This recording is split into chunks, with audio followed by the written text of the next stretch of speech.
प्यारे बच्चों, कोविड-19 के कारण आप सभी अपने अपने घरों में रहकर ही अपनी पढ़ाई कर रहे हैं। ऐसे समय में आप अपनी पढ़ाई को रोचक तरीके से सीख समझ सकें, इसके लिए झारखंड सरकार द्वारा प्रस्तुत किया जा रहा है हमारा दूरदर्शन हमारा विद्यालय कार्यक्रम। इसके माध्यम से आप प्रत्येक दिन सोमवार से शुक्रवार तक पूर्वाह्न 10 से 12 तथा अपराह्न 1 से 2 बजे तक अपनी अपनी कक्षाओं के अनुरूप कार्यक्रम देख सकेंगे। अब पढ़ाई नहीं रुकेगी। स्कूली शिक्षा एवं साक्षरता विभाग झारखंड। बूझो बूझो मेरा नाम है ये थोड़ी अक्ल का काम। सोच रहे हो क्या ये बात, कहाँ से आई ये आवाज, कौन है ये, बोलो कौन है ये। ना है हमको दिखती, ना जाने ये कैसी लगती, क्या ये जिन है या कोई भूत, या किसी नटखट की करतूत। बात बड़ी है सीधी सीधी, मैं हूँ आपकी संपर्क दीदी। समय। इस वीडियो में हम देखेंगे समय का अनुमान लगाना, घड़ी में समय को घंटों और मिनटों में देखना सिखाना, पूर्वाह्न और अपराह्न की अवधारणा को समझाना, घंटों को मिनटों में बदलने वाले साधारण सवाल हल करवाना और सप्ताह, महीना और साल की अवधारणा को कैलेंडर से समझाना। चलिए अब इसे विस्तार में समझते हैं। घड़ी में समय देखना तो हम सब बच्चों को सिखा ही देते हैं, किंतु समय का अनुमान लगाना सिखाना भी बहुत ज़रूरी होता है। 1 घंटा कितना लंबा होता है और 1 मिनट की अवधि क्या होती है, इसका अंदाज़ा लगाना पहले सिखाना चाहिए। अच्छा चलिए हम घड़ी में सुनते हैं कि 1 मिनट कितना लंबा होता है।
तो यह रही हमारी घड़ी। चलिए इस घड़ी को अब हम अच्छी तरह से समझते हैं। किसी भी घड़ी में 1 से लेकर 12 तक संख्याएं होती हैं। 1, 2, 3, 4, 5, 6, 7, 8, 9, 10, 11, 12। संख्या 12 सबसे ऊपर होती है और बाकी संख्याएं उसके बाद गोलाई में दाईं तरफ से चलती हैं और वापस 12 तक पहुंच जाती हैं। इन 12 संख्याओं का अर्थ घड़ी के 12 घंटे होता है। अब आपने देखा होगा कि घड़ी में 2 सुइयां भी होती हैं, एक बड़ी सुई और एक छोटी सुई। बड़ी सुई को मिनट की सुई कहते हैं और छोटी सुई को घंटे की सुई कहते हैं। घड़ी में घंटों की संख्या तो 12 होती है, पर मिनट कितने होते हैं? एक घड़ी में हर 2 संख्याओं के बीच में 5-5 मिनट होते हैं। हम इस घड़ी के बाहर लिखते चलते हैं कि घड़ी में कितने मिनट हैं। तो चलिए ऊपर जहां संख्या 12 है वहां से शुरू करते हैं और सबसे पहले लिखते हैं 0। 0, 1, 2, 3, 4, 5। 1 पर पहुंचकर 5 मिनट हो गए। अब उसके बाद गिनना शुरू करते हैं। 6, 7, 8, 9, 10।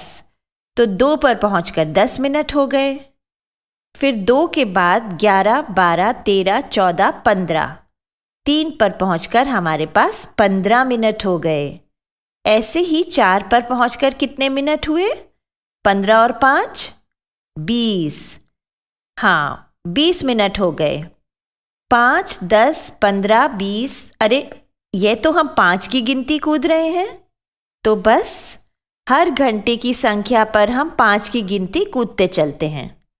तो घड़ी के बाहर हम लिखते चलते हैं 0 5 10 15 20 25 30 35 40 45 50 55 60। बस बस बस बस बस, हमारी घड़ी पूरी हो गई। तो देखा आपने कैसे घड़ी में मिनटों की संख्या 60 होती है।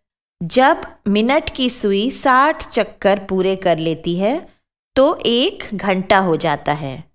यानी 1 बजे से 2 बजे तक यह मिनट की सुई भाग भाग के 60 चक्कर लगा लेती है। मिनट जल्दी जल्दी निकलते हैं और घंटे धीरे धीरे। जैसे कोई कहे कि छुट्टी की घंटी बजने में अभी 1 मिनट बाकी है, तो आप कहेंगे बस 1 मिनट, कोई बात नहीं। और यदि कोई कहे कि अभी 1 घंटा बाकी है, तो आपको थोड़ा धीरज रखना पड़ेगा ना। 1 घंटा बीतने में तो समय लगता है। अच्छा, चलिए अब हम घड़ी में समय देखना सीखते हैं। यह रही हमारी घड़ी। इसमें 12 संख्याएं हैं। हर 2 संख्याओं के बीच में छोटी रेखाएं होती हैं जो मिनट बताती हैं। मिनटों के लिए संख्याएं लिखी नहीं जाती। इन छोटी रेखाओं से हमें समझना होता है कि कितने मिनट हो गए। घड़ी में 2 सुइयां होती हैं। छोटी सुई जिस संख्या पर हो उतने घंटे होते हैं और बड़ी सुई जिस संख्या पर हो। 0 से 5 की गिनती कूदकर उस संख्या पर जितने मिनट बने उतने मिनट होते हैं। तो बताइए संख्या 3 पर कितने मिनट बने? हाँ, 15 मिनट बने। और 6 पर 30 मिनट बने। इसी प्रकार से 8 पर 40 मिनट, 9 पर 45 मिनट या 11 पर 55 मिनट। अब मान लीजिए कि घड़ी की छोटी सुई 4 पर है और बड़ी सुई 12 पर। तो घंटे हुए 4 और मिनट हुए 0। 12 पर 0 मिनट होते हैं ना, अर्थात घड़ी में 4 घंटे और 0 मिनट हुए हैं या 4 बज रहे हैं। इसी प्रकार से जब छोटी सुई 6 पर होगी और बड़ी सुई 12 पर, तो घड़ी में 6 बज रहे होंगे। और 3 बज रहे होंगे तो घड़ी ऐसी दिखेगी। 10 बज रहे होंगे तो ऐसी। और 12 बज रहे होंगे तो जब पूरे 12 बजते हैं तो घड़ी की छोटी और बड़ी दोनों सुइयां 12 पर होती हैं। लेकिन अगर छोटी सुई 9 पर हो और बड़ी सुई 2 पर हो तो क्या समय होगा? समय होगा 9 घंटे 10 मिनट या 9 बजकर 10 मिनट। क्योंकि मिनट की सुई 2 पर है और 2 पर हमारे मिनट हो जाते हैं 10। 0 से गिनकर देखिए, 1 पर हुए 5 मिनट और 2 पर हुए 10 मिनट। याद है ना आपको? यदि मिनट वाली सुई 6 पर चली गई तो समय होगा 9 घंटे 30 मिनट या 9 बजकर 30 मिनट। इसे हम इस प्रकार से 9:30 भी लिख सकते हैं। तो यह हो गया 7:20, यह हो गया 12:35, यह हो गया 5:45, यह हो गया 2:10। आप जब असली घड़ी में समय देखना शुरू करेंगे तो कई बार घंटे की सुई 2 संख्याओं के बीच में दिखाई देगी। तो ध्यान देना है कि जब तक सुई अगली संख्या पर पहुंच ना जाए तब तक पिछला घंटा ही माना जाएगा। जैसे इस घड़ी में घंटे की सुई बिल्कुल 9 के करीब पहुंच गई है, पर 9 पर अभी पहुंची नहीं है और मिनट की सुई अभी 10 पर है, तो हम समय को 8:50 कहेंगे। जब घंटे की सुई 9 को पार कर जाएगी तभी उसे 9 बजे कहा जाएगा। इस घड़ी में 6:55 बज रहे हैं और इस घड़ी में 7 बज रहे हैं। इस घड़ी में 10:50 बजा है और इस घड़ी में 11 बज रहे हैं। यह सब बातें बार बार अभ्यास करने से आ जाती हैं। समय बोलने के अलग अलग तरीके होते हैं। 15 मिनट को सवा बोलते हैं, जैसे 3:15 को 3:15 भी कह सकते हैं और 9:15 को 9:15। इसी प्रकार से 30 मिनट को साढ़े बोलते हैं, जैसे 4:30 को 4:30 बोलेंगे या 6:30 को 6:30 बोलेंगे। और जब कोई समय होने में 15 मिनट बच जाएं तो उसे पौने कहा जाता है, जैसे 11:45 को 11:45 भी कहते हैं, 1:45 को 1:45 भी कहते हैं। 1:30 को प्राय 1:30 कहा जाता है और 2:30 को प्राय 2:30 कहा जाता है। कुछ छोटी छोटी बातें और हैं जो बतानी ज़रूरी हैं, जैसे दिन के 12 बजे को हम दोपहर या मध्याह्न कहते हैं, रात्रि के 12 बजे को हम मध्य रात्रि कहते हैं और मध्य रात्रि 12 बजे से दोपहर 12 बजे तक के समय को हम पूर्वाह्न कहते हैं। दोपहर 12 बजे से मध्य रात्रि 12 बजे तक के समय को हम अपराह्न कहते हैं। उदाहरण के लिए आप स्कूल जाते हैं 8:30 पूर्वाह्न और आप रात्रि का भोजन करते होंगे 8:30 अपराह्न के समय। अच्छा, अब यह तो हमने देखा कि 1 घंटे में 60 मिनट होते हैं, तो 2 घंटे में कितने होंगे? 2 घंटे में 60 गुणा 2 मिनट होंगे, यानी 120 मिनट होंगे ना। इसी प्रकार से 3 घंटे में 60 गुणा 3 बराबर 180 मिनट होंगे। 4 घंटे में 60 गुणा 4 बराबर 240 मिनट होंगे। और यदि आपसे पूछा जाए कि 1 घंटे 10 मिनट में कितने मिनट होंगे, तो उसे कैसे करेंगे? हम पहले 1 घंटे को मिनटों में बदलेंगे और फिर उसमें बाकी के मिनट जोड़ देंगे, तो हमें कुल मिनट मिल जाएंगे। ऐसे 1 घंटा बराबर 60 मिनट, 60 मिनट जमा 10 मिनट बराबर 70 मिनट। और यदि आपसे पूछा जाए कि 90 मिनट कितने घंटे और कितने मिनट हुए, तो आप कैसे करेंगे? आप 90 में से 1 घंटा यानी 60 मिनट निकाल देंगे, तो कितने मिनट बाकी बचे? 90 - 60 बराबर 30 मिनट बचेंगे। तो 90 मिनट का अर्थ है या 90 मिनट में है 1 घंटा और 30 मिनट। इसी प्रकार से 130 मिनट का अर्थ हो गया 2 घंटे 10 मिनट। 130 को देखकर आप अनुमान लगा सकते हैं कि इसमें 1 नहीं 2 घंटे हैं। आप जानते हैं ना कि 2 घंटे में 120 मिनट होते हैं, तो 130 - 120 बराबर 10 मिनट। तो 130 मिनट को 2 घंटे 10 मिनट भी कहा जा सकता है। यह सब तो ठीक है, किंतु समय किस प्रकार से दिन, सप्ताह, महीनों और सालों में मापा जाता है, यह भी समझना आवश्यक है ना। अब यह तो हमने देखा कि 1 घंटा कितना लंबा होता है, काफी लंबा होता है। उसके अंदर 60 मिनट जितना समय होता है। किंतु क्या आपने सोचा कि 1 दिन कितना लंबा होता है? 1 दिन में 24 घंटे पूरे आ जाते हैं, यानी आज सुबह से कल सुबह तक 1 दिन पूरा होता है। और ऐसे 7 दिन जब बीत जाते हैं तो 1 सप्ताह पूरा हो जाता है। और जब 4 सप्ताह हो जाते हैं तो करीब करीब 1 महीना पूरा हो जाता है। इसके लिए हमें कैलेंडर देखकर समझना होगा। कैलेंडर में से कोई एक महीना ले लेते हैं। चलिए अप्रैल का महीना ले लेते हैं। देखिए कैलेंडर में ऊपर सप्ताह के 7 दिन लिखे हुए हैं।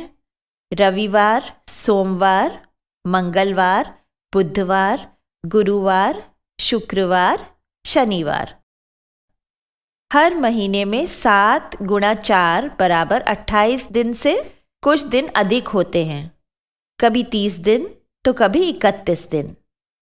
बस फरवरी के महीने में पूरे 28 दिन होते हैं और वो भी हर 4 साल बाद 29 दिन हो जाते हैं। ऐसे साल को हम अधिवर्ष कहते हैं। तो यदि आप पूरे साल का कैलेंडर देखें तो उसमें अप्रैल, जून, सितंबर और नवंबर को छोड़कर बाकी सब महीनों में 31 दिन होते हैं और जब 12 महीने हो जाते हैं तो उसे हम एक वर्ष या एक साल कहते हैं।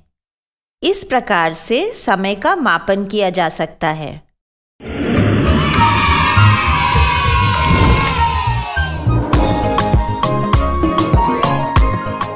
भिन्न। इस वीडियो में हम देखेंगे भिन्न की अवधारणा को तरह तरह से दर्शाना सिखाना। भिन्न को पहले चित्रों में और फिर संख्याओं में दर्शाना, अंश और हर को दर्शाना, समान हर वाले भिन्नों की तुलना करना, समतुल्य भिन्नों को पहचानना। चलिए अब इसे विस्तार में समझते हैं। भिन्न की अवधारणा को बच्चों को मूर्त रूप में समझना बहुत आवश्यक होता है। यदि आपको कभी अपनी कोई मनपसंद चीज़ को अपने दोस्त के साथ आधा आधा बांटना पड़ा हो तो आप भिन्न को अपने जीवन में प्रयोग कर चुके हैं, क्योंकि भिन्न किसी वस्तु के छोटे हिस्से को दर्शाता है। जब हम भिन्न के बारे में सीखना आरंभ करते हैं तो हमें चित्र बनाकर समझने में आसानी होती है। तो चलिए हम सबसे पहले एक गोलाकार आकृति या वृत्त बनाते हैं। यह वृत्त अभी पूरा है, जैसे मान लीजिए एक पूरी रोटी। यदि हम इस वृत्त को या रोटी को 4 भागों में बांट दें तो हर छोटे भाग को हम उस पूरे वृत्त का भिन्न कहेंगे। अब क्योंकि यह गणित है, आर्ट नहीं है, तो हम केवल चित्रों से अपनी बात नहीं समझा सकते। हमें भिन्न को गणित की भाषा में दर्शाना सीखना पड़ेगा। भिन्न को दर्शाने के लिए हमें एक की जगह 2 संख्याओं का प्रयोग करना पड़ता है। एक संख्या ऊपर और एक संख्या नीचे, और दोनों के बीच में एक रेखा। आपको पता है ना कि भिन्न को किसी इकाई के छोटे भाग दर्शाने के लिए प्रयोग किया जाता है। तो जो संख्या नीचे लिखी जाती है वो यह दर्शाती है कि उस इकाई को कुल कितने भागों में विभाजित किया गया है। इसे हम हर कहते हैं। और जो ऊपर वाली संख्या है वह दर्शाती है कि उन सब भागों में से कितने भाग हमारे पास हैं या हम कितने भागों की बात कर रहे हैं। इसे हम अंश कहते हैं। तो चलिए हम इस भिन्न को संख्याओं में लिखते हैं। उदाहरण के लिए हम एक वृत्त लेते हैं। इस वृत्त को हमने 4 भागों में विभाजित किया, तो रेखा के नीचे लिखी जाने वाली संख्या होगी 4। और क्योंकि अभी ये पूरे 4 भाग हमारे पास ही हैं तो हमारी रेखा के ऊपर वाली संख्या भी होगी 4। यानी हमारे पास 4 में से 4 भाग हैं, अर्थात अभी हमारे पास पूरा वृत्त है। लेकिन अगर कोई आए और हमसे 4 में से 1 भाग मांग कर ले जाए तो क्या होगा? क्योंकि यह वृत्त 4 भागों में बटा है तो भिन्न की नीचे वाली संख्या तो 4 ही होगी, और इन 4 भागों में से हमारे पास 3 ही भाग बचे हैं, तो ऊपर वाली संख्या हो जाएगी 3। अर्थात हमारे पास अब वृत्त का 3/4 भाग है। एक और उदाहरण से समझते हैं। जैसे हमारे पास एक आयत है और उस आयत को हम 8 भागों में विभाजित कर देते हैं। क्योंकि 8 भाग हैं इसलिए भिन्न की नीचे वाली संख्या होगी 8, और उन 8 भागों में से यदि 3 भाग दे दिए जाएं तो उसकी भिन्न बनेगी 3/8। ठीक है। एक बात भिन्न में बहुत ज़रूरी होती है कि भिन्न के सभी भाग बराबर होने चाहिए। ऐसे नहीं जैसे बंदर मामा ने रोटी को बिल्लियों के बीच आधा आधा बांटा था। आइए कुछ और उदाहरणों से समझते हैं कि कैसे भिन्न किसी आकृति का छोटा भाग दर्शाते हैं। इस आयत में 3 भाग हैं। 3 में से 2 भाग रंगे हुए हैं, यानी 2/3 भाग रंगे हुए हैं। यह वृत्त 12 भागों में विभाजित है और इसके 7 भाग रंगे हुए हैं, यानी 7/12 भाग रंगे हुए हैं। और इस षटकोण के 6 भाग हैं, जिसमें से 5 भाग रंगे हुए हैं, यानी 5/6 भाग रंगे हुए हैं। तो आप समझ गए ना कि कैसे हम भिन्न द्वारा किसी आकृति के छोटे भागों को दर्शा सकते हैं। परंतु भिन्न को हम और चीज़ों के भाग दर्शाने के लिए भी प्रयोग कर सकते हैं। जैसे हमारे घर के पालतू जानवर। मान लीजिए आपके घर में 8 पालतू जानवर हैं, जिनमें से 5 मुर्गियां, 2 बकरियां और 1 गाय है। तो हम कह सकते हैं कि आपके घर के जानवरों में 5/8 मुर्गियां हैं, 2/8 बकरियां और 1/8 गाय है। ओहो, ये घर है या तबेला? तो ठीक है, भिन्न को हम किसी चीज़ के छोटे छोटे हिस्से दर्शाने के लिए या इकाइयों के छोटे छोटे भाग दिखाने के लिए प्रयोग कर सकते हैं। परंतु क्या हम भिन्न को उन चीज़ों के लिए भी प्रयोग कर सकते हैं जो प्रत्यक्ष दिखाई नहीं देती? जैसे हमारा परीक्षा पत्र। मान लीजिए आपने गणित की परीक्षा ली है और परीक्षा के 10 प्रश्नों में से आपके 5 प्रश्न सही है, यानी आधे प्रश्न सही हैं और आधे गलत। मतलब आपके 5/10 अंक आए हैं। भिन्न के साथ और क्या क्या किया जा सकता है, ये भी जानना जरूरी है। सबसे पहले भिन्नों की हम आपस में तुलना करना सीखते हैं। तुलना करना मतलब यह देखना कि एक भिन्न दूसरे भिन्न से बड़ी है, छोटी है या बराबर है। यह करने के लिए भी हम पहले चित्र बनाकर देखेंगे। उदाहरण के लिए बताओ, कौन सी भिन्न बड़ी है, 3/8 या 5/8? चलिए हम चित्र बनाकर देखते हैं। हम 2 आयत के आकार के चित्र बनाते हैं और उन्हें 8 भागों में विभाजित करते हैं। 8 भाग हैं तो हर भाग पूरे आयत का 8वां हिस्सा होगा ना। अब हम पहले आयत के 3 भाग रंग देते हैं या 3/8 भाग रंग देते हैं, और दूसरे आयत के 5 भाग रंग देते हैं या 5/8 भाग रंग देते हैं। चित्र बना लेने से ये साफ साफ दिख जाता है कि 5/8 3/8 से अधिक है, क्योंकि उसका अधिक भाग रंगा हुआ है। अर्थात यदि 2 भिन्नों के हर समान हो तो बड़े अंश वाली भिन्न बड़ी होती है। अब एक और चीज देखते हैं। फिर से 2 एक जैसे आयत बनाते हैं और एक को 2 भागों में बांटते हैं और दूसरे को 4 भागों में। पहले आयत का 1 भाग रंगते हैं और दूसरे आयत के 2 भाग।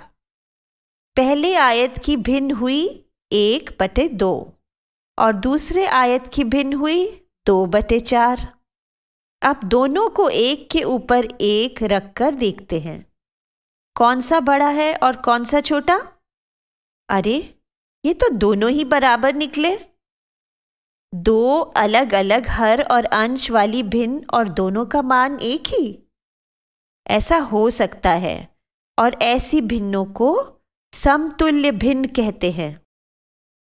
उदाहरण के लिए 3/6 और 1/2, 5/10 और 1/2, या 4/16 और 1/4। अच्छा, अब देखते हैं कि भिन्नों के साथ हम और क्या क्या कर सकते हैं। हम भिन्नों को जोड़ और घटा भी सकते हैं। अभी तो हम केवल ऐसी भिन्नों को ही जोड़ना सीखेंगे जिनकी हर एक सी ही हो। जैसे 1/4 और 2/4। अब फिर से हम इन्हें समझने के लिए चित्रों का प्रयोग करेंगे। दोनों आयतों के चित्र में इन भिन्नों को देखकर ही हम बता देंगे कि इनका जोड़ क्या होगा। यह आयत भी 4 भागों में विभाजित है, तो उत्तर में 4 भाग ही होंगे। हम बस पहले आयत का 1/4 भाग लेंगे और दूसरे आयत का 2/4 भाग लेंगे और उन्हें जोड़ देंगे। ऐसे बस हो गया ना। 1/4 जमा 2/4 बराबर 3/4। एक और उदाहरण लेते हैं। इस बार हम 5/8 और 3/8 से जोड़ करते हैं। हम कोई भी आकार ले सकते हैं। चलिए इस बार हम वृत्त लेते हैं। तो हमारे पास 5/8 यहाँ है और 3/8 वहाँ है। पिछली बार की तरह हम दोनों आकारों के रंगे हुए भाग जोड़ देंगे।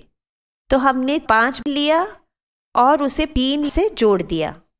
अरे वाह, ये तो 8 भाग भर गए। यानी 5/8 जमा 3/8 बराबर 8/8, यानी पूरा एक वृत्त। इसे ऐसे भी लिखा जा सकता है 5/8 जमा 3/8 बराबर 8/8, या 3 जमा 5/8 बराबर 8/8। अभी हमने उदाहरणों में जिन भिन्नों को जोड़ा है उन सब की हर समान है, अर्थात दोनों भिन्नों में कुल किए गए हिस्सों की संख्या बराबर है। चलिए एक आयत का चित्र बनाकर देखते हैं। इस आयत के 4 भाग हैं, यानी इसकी भिन्न है 4/4। अब यदि हम इस भिन्न में से इसका एक भाग किसी को दे देते हैं तो हमारे पास क्या बचेगा? हमारे पास इसके बाकी के 3 हिस्से बचेंगे। 4/4 माइनस 1/4 बराबर 3/4, या 4 माइनस 1/4 बराबर 3/4। इस कक्षा में हम केवल समान हर वाली भिन्नों के बारे में ही सीखेंगे और उनका खूब अभ्यास करेंगे।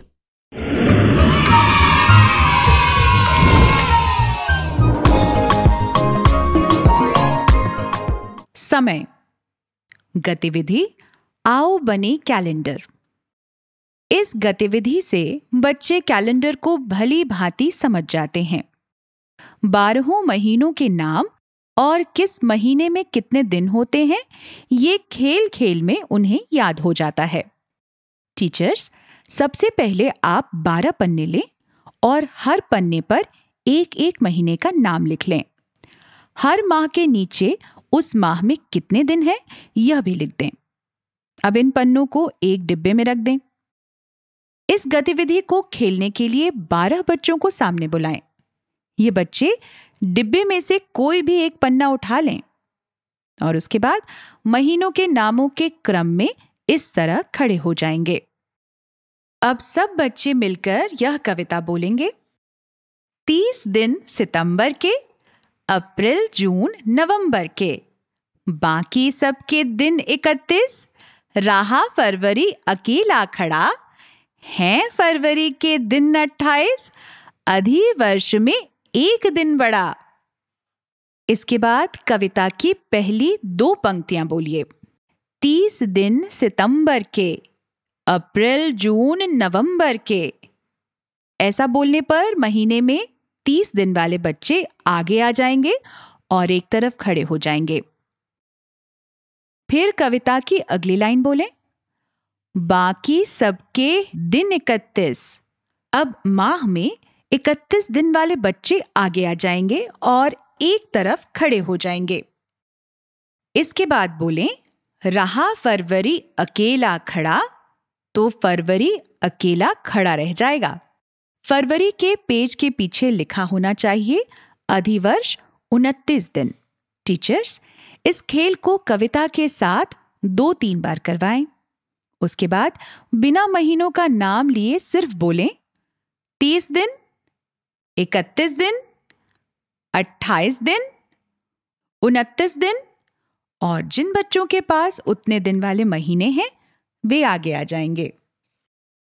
ऐसा करवा लेने के बाद पूरी कक्षा से पूछें जनवरी में कितने दिन या अगस्त में कितने दिन या नवंबर में कितने दिन होते हैं, या पूछें कि जून से पहले क्या आता है।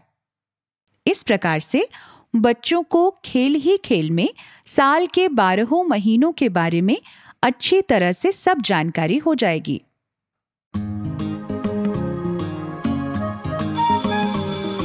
ओके बच्चों, बाय बाय बाय। बच्चों अब मैं जाती हूँ, कल फिर मिलने आती हूँ। इंग्लिश में अब होंगी बातें, मैथ सीखेंगे हंसते गाते। पहेली, किस्से और कहानी सुनना अब तुम मेरी जुबानी। बात बड़ी है सीधी सीधी, मैं हूँ आपकी संपर्क दीदी। संपर्क फाउंडेशन।